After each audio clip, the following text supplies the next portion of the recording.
Good morning. I hope all of you are going very well. Today I'm going to read from the book of Jubilees, beginning in chapter 34 through to and including chapter 38. Chapter 34. In the 6th year of this week of the 44th Jubilee, Jacob sent his sons and his servants to pasture their sheep in the pastures of Shechem. The 7 kings of the Amorites assembled themselves together to fight against them and kill them. They hid themselves under the trees to take their cattle as booty. Jacob, Levi, Judah, and Joseph were in the house with Isaac their father, for his spirit was sorrowful, and they could not leave him. Benjamin was the youngest, and for this reason he remained with his father.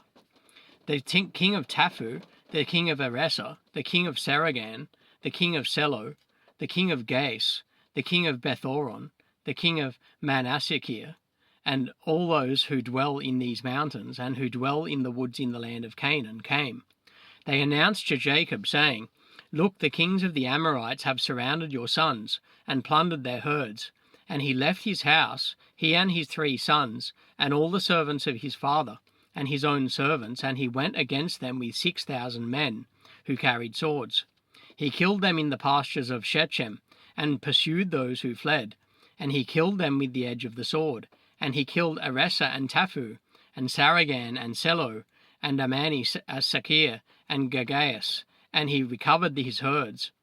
He conquered them and imposed tribute on them, that they should pay him 5 fruit products of their land.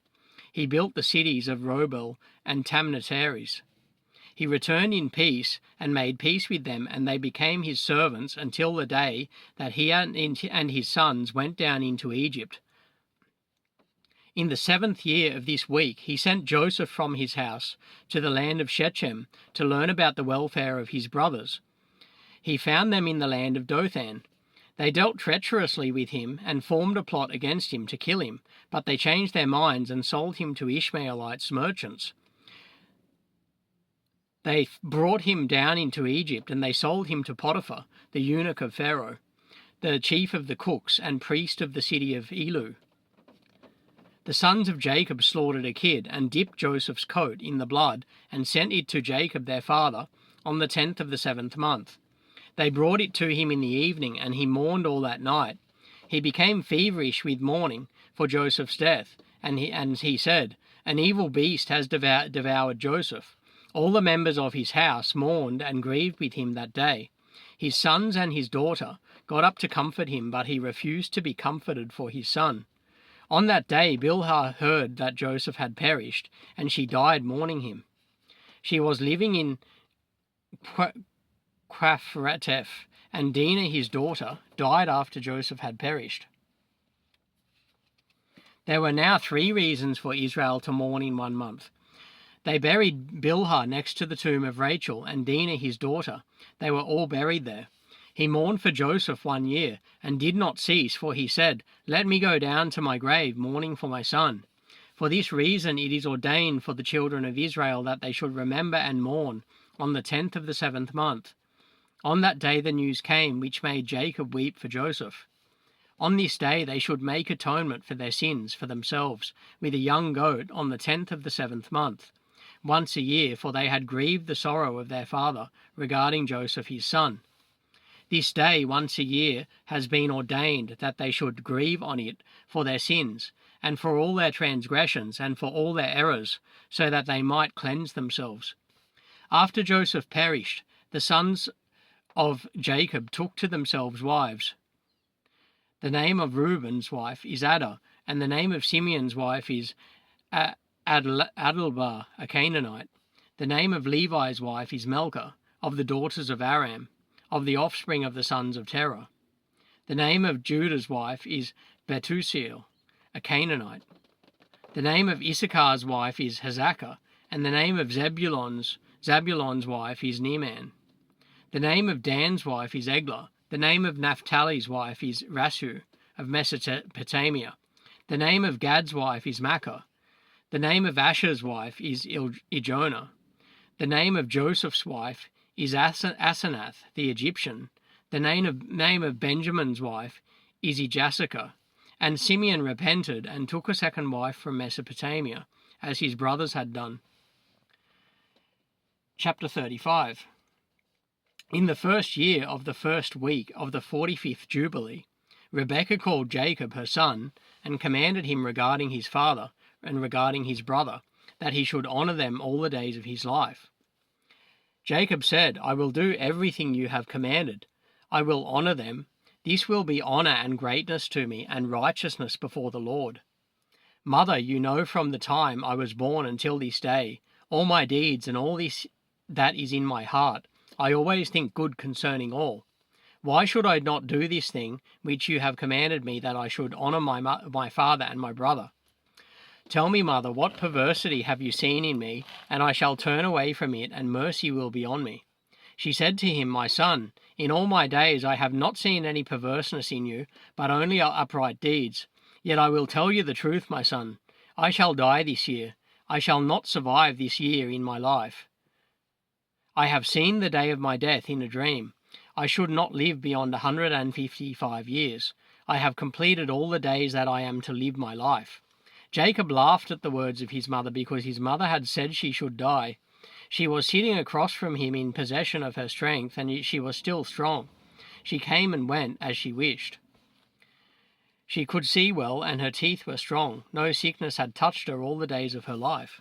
Jacob said to her, If my days of life are close to yours, and my strength remain with me as your strength, I would be blessed, mother. You will not die. You are simply joking with me regarding your death. She went in to Isaac and said to him, I make one request of you. Make Esau swear that he will not injure Jacob, nor pursue him with intent to harm him. You know Esau's thoughts have been perverse from his youth, and there is no goodness in him. He desires to kill him after you die. You know all that he has done since the day Jacob, his brother, went to Haran, until this day.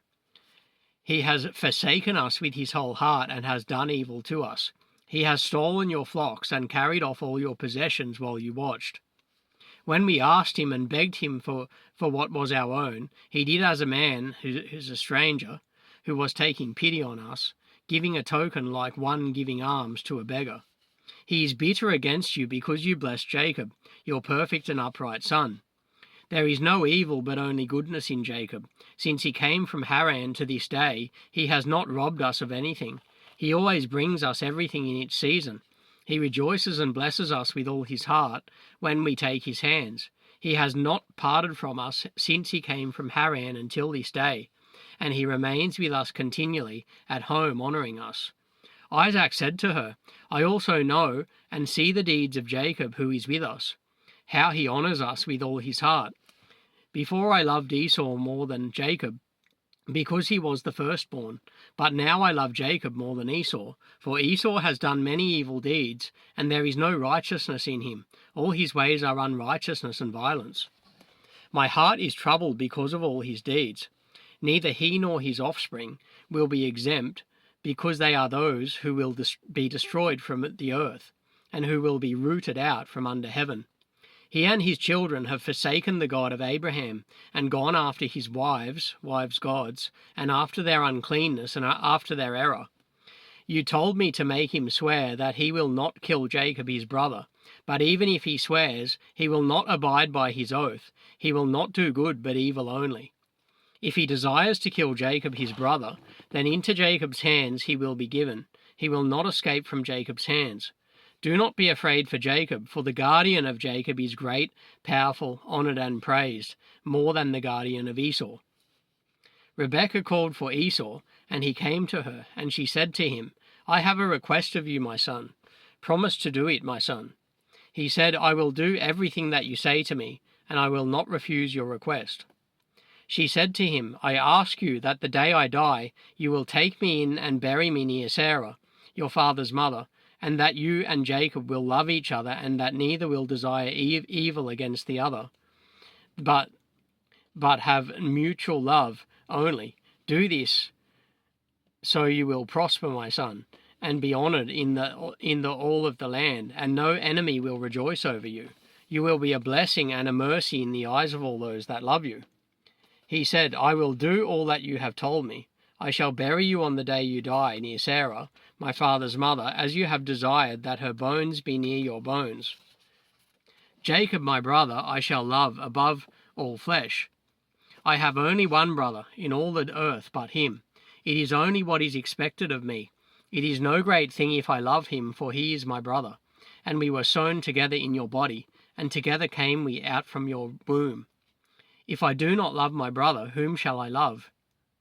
I beg you to exhort Jacob concerning me and concerning my sons, for I know that he will assuredly be king over me and my sons. For on the day my father blessed him, he made him the higher and me the lower. I swear to you that I shall love him, and not desire evil against him all the days of my life, but good only. And he swore to her regarding all this matter. While Esau was there, she called Jacob, and gave him her orders, according to the words that she had spoken to Esau. He said, I shall do your pleasure. Believe me that no evil will proceed from me or from my sons against Esau. I shall be first in nothing except in love only. She and her sons ate and drank that night, and she died 3 Jubilees and 1 week, and 1 year old on that night. Her 2 sons, Esau and Jacob, buried her in the cave near Sarah, their father's mother. Chapter 36. In the 6th year of this week, Isaac called his 2 sons, Esau and Jacob, and they came to him, and he said to them, My sons, I am going the way of my fathers to the eternal house, where my fathers are. Bury me near Abraham my father, and in the double cave in the field of Ephron, the Hittite, where Abraham purchased a sepulchre to bury in. Bury me in the sepulchre I dug for him myself. I command you, my sons, to practice righteousness and uprightness on the earth, so that the Lord may do to you what he said he would do to Abraham and to his offspring. Love one another. Love your brothers as a man who loves his own soul. Let each one seek how he may benefit his brother, and act together on the earth. Let them love each other as their own souls. I command and warn you to reject idols. Hate them and do not love them. They are fully deceptive to those that worship them, and for those that bow down to them. Remember the Lord God of Abraham, your father, and how I worshipped him, and served him in righteousness and in joy, that God might multiply you, and increase your offspring as the multitude of stars in heaven, and establish you on the earth as the plant of righteousness, which will not be rooted out to all the generations forever. And now I shall make you swear a great oath, for there is no oath which is greater than that which is by the name glorious, honoured, great, splendid, wonderful, and mighty, which created the heavens and the earth, and all things together, that you will fear him and worship him. Each will love his brother with affection and righteousness.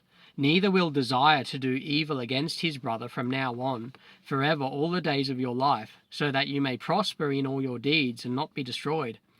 If either of you plans evil against his brother, know that he that plans evil shall fall into his brother's hand, and shall be rooted out of the land of the living, and his offspring shall be destroyed from under heaven. But on that day there will be turbulence, curses, wrath, anger, and will he burn his land and his city, and all that is his, with a devouring fire like the fire he sent to burn Sodom. And he shall be blotted out of the book of the discipline of the children of men, and he will not be recorded in the book of life. He shall be added in the book of destruction. He shall depart into eternal curses. Their condemnation may be always renewed in hate, and in curses, and in wrath, and in torment, and in anger, and in plagues, and in disease forever. My sons, this I say, and testify to you, will be the result according to the judgment which shall come on the man who wishes to injure his brother. Then he divided all his possessions between the 2 on that day, and he gave the larger portion to him, and that was the firstborn, and the tower and all that was around it, and all that Abraham possessed at the well of the oath. He said, The larger portion I will give to the firstborn. Esau said, I have sold and relinquished my birthright to Jacob. Let it be given to him. I have nothing to say regarding it, for it is his. Isaac said, May a blessing rest on you, my sons, and on your offspring this day. You have given me rest, and my heart is not pained concerning the birthright, or that you should work wickedness because of it. May the Most High God bless the man and his offspring forever that does righteousness. He stopped commanding them and blessing them, and they ate and drank together in front of him. And he rejoiced because there was one mind between them. And they went out from him and rested that day and slept. Isaac slept on his bed that day rejoicing. He slept the eternal sleep and died 180 years old. He lived 25 weeks and 5 years, and his 2 sons, Esau and Jacob, buried him.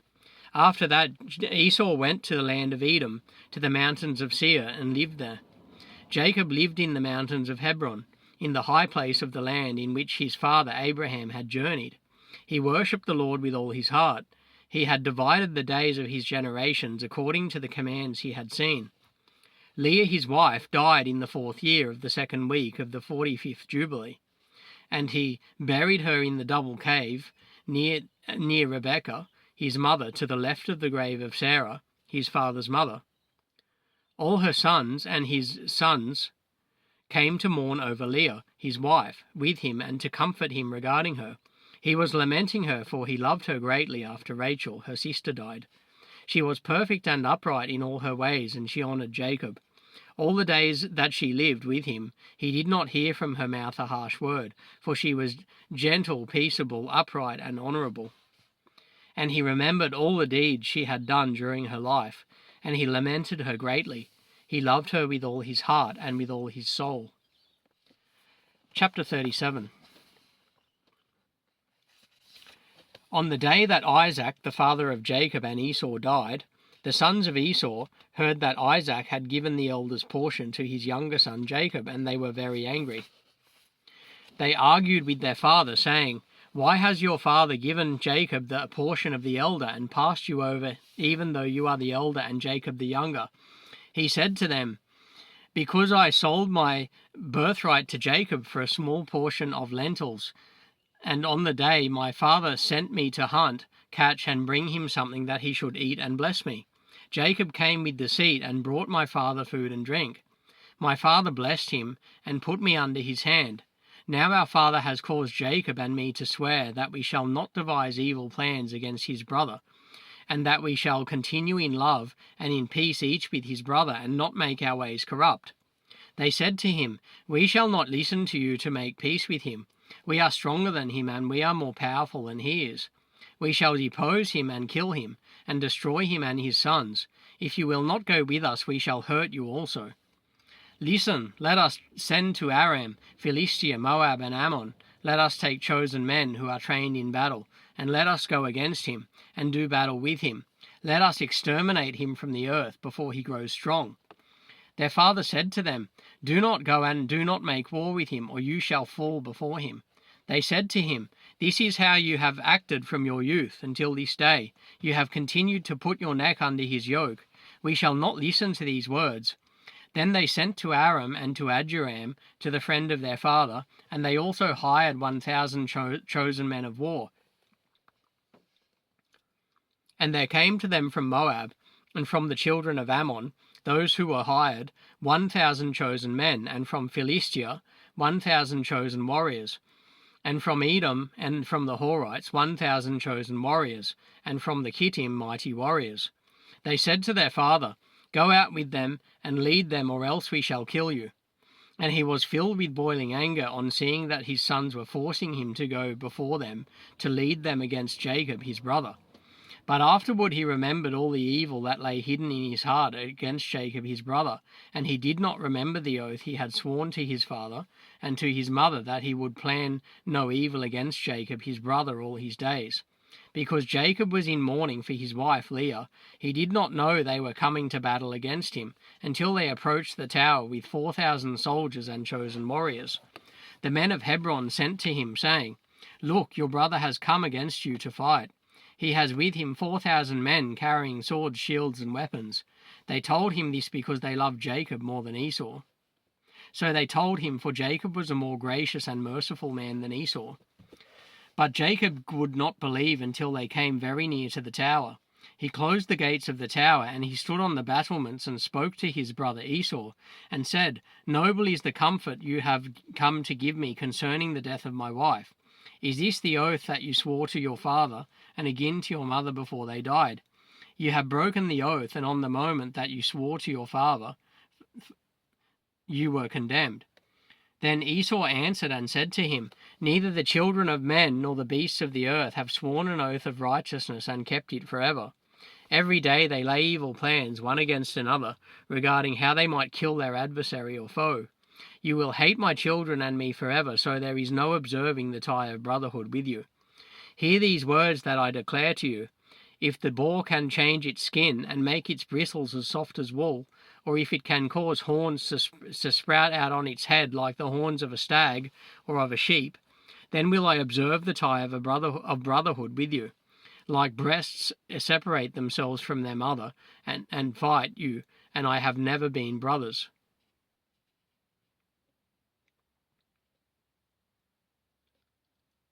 If the wolves make peace with the lambs, and not devour or do them violence, and if their hearts are towards them for good, then there shall be peace in my heart towards you. If the lion becomes the friend of the ox, and makes peace with him, if he is bound under one yoke with him, and ploughs with him, then will I make peace with you. When the raven becomes white as the razor, then know that I have loved you, and shall make peace with you. You will be rooted out, and your sons shall be rooted out, and there shall be no peace for you. Jacob saw that Esau had decided in his heart to do evil toward him, and that he desired with all his soul to kill him.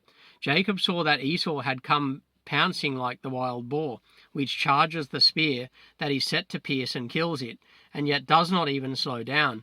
Then he spoke to his own people and to his servants, and told them that Esau and his men were going to attack him and all his companions. Chapter 38. After that, Judah spoke to Jacob his father, and said to him, "Bend your bow, father, and send forth your arrows, and bring down the adversary, and kill the enemy. You have the power to do it. We will not kill your brother, because he is your kin, and he is like you, so we will honor his life." Then Jacob bent his bow, and sent forth the arrow, and struck Esau his brother on the right side of his chest, and killed him. And again he sent forth an arrow, and struck Adoram the Aramaean on the left side of his chest, and it drove him backward and killed him. Then the sons of Jacob and their servants went out, dividing themselves into companies, on the four sides of the tower. Judah went out in front. Naphtali and Gad, along with 50 servants, went to the south side of the tower, and they killed all they found before them. Not one individual escaped. Levi, Dan, and Asher went out on the east side of the tower, along with 50 men, and they killed the warriors of Moab and Ammon. Reuben, Issachar, and Zebulun went out on the north side of the tower, along with 50 men, and they killed the warriors of the Philistines. Reuben's son, Simeon, Benjamin, and Enoch went out on the west side of the tower, along with 50 men, and they killed 400 men, stout warriors of Edom and of the Horites. 600 fled, and 4 of the sons of Esau fled with them, and left their father lying killed, as he had fallen on the hill that is in Aduram. And the sons of Jacob pursued them to the mountains of Seir. And Jacob buried his brother on the hill that is in Aduram, and he returned to his house. The sons of Jacob crushed the sons of Esau in the mountains of Seir, and made them bow their necks, so that they became servants of the sons of Jacob. They sent a message to their father to inquire whether they should make peace with them or kill them. Jacob sent word to his sons that they should make peace. They made peace with them, but also placed the yoke of servitude on them, so that they paid tribute to Jacob and to his sons always. And they continued to pay tribute to Jacob until the day that he went down to Egypt. The sons of Edom have not escaped the yoke of servitude imposed by the 12 sons of Jacob until this day. These are the kings that reigned in Edom before there was any king over the children of Israel in the land of Edom. And Balak, the son of Beor, reigned in Edom, and the name of his city was Danaba. Balak died, and Jobab, the son of Zara of Bosa, ruled in his place. Jobab died, and Asam of the land of Teman ruled in his place. Asam died, and Adath, the son of Barad, who killed Midian in the field of Moab, ruled in his place, and the name of his city was Avith. Adath died, and Salman from Amasekah ruled in his place. Salmon died, and Saul of Raboth by the river ruled in his place. Saul died, and Baalunan, the son of Akbor, ruled in his place. Baalunan, the son of Akbor, died, and Adath ruled in his place, and the name of his wife was Metabith, the daughter of Matarat, the daughter of Metabedzab. These are the kings who reigned in the land of Edom. Yeah, so that concludes my reading of the book of Jubilees today. I've read from chapter 34 through to and including chapter 38. Next time I read from the book of Jubilees, I'll begin at chapter 39. Yeah, so all of you have a brilliant day, and God bless each and every one of you.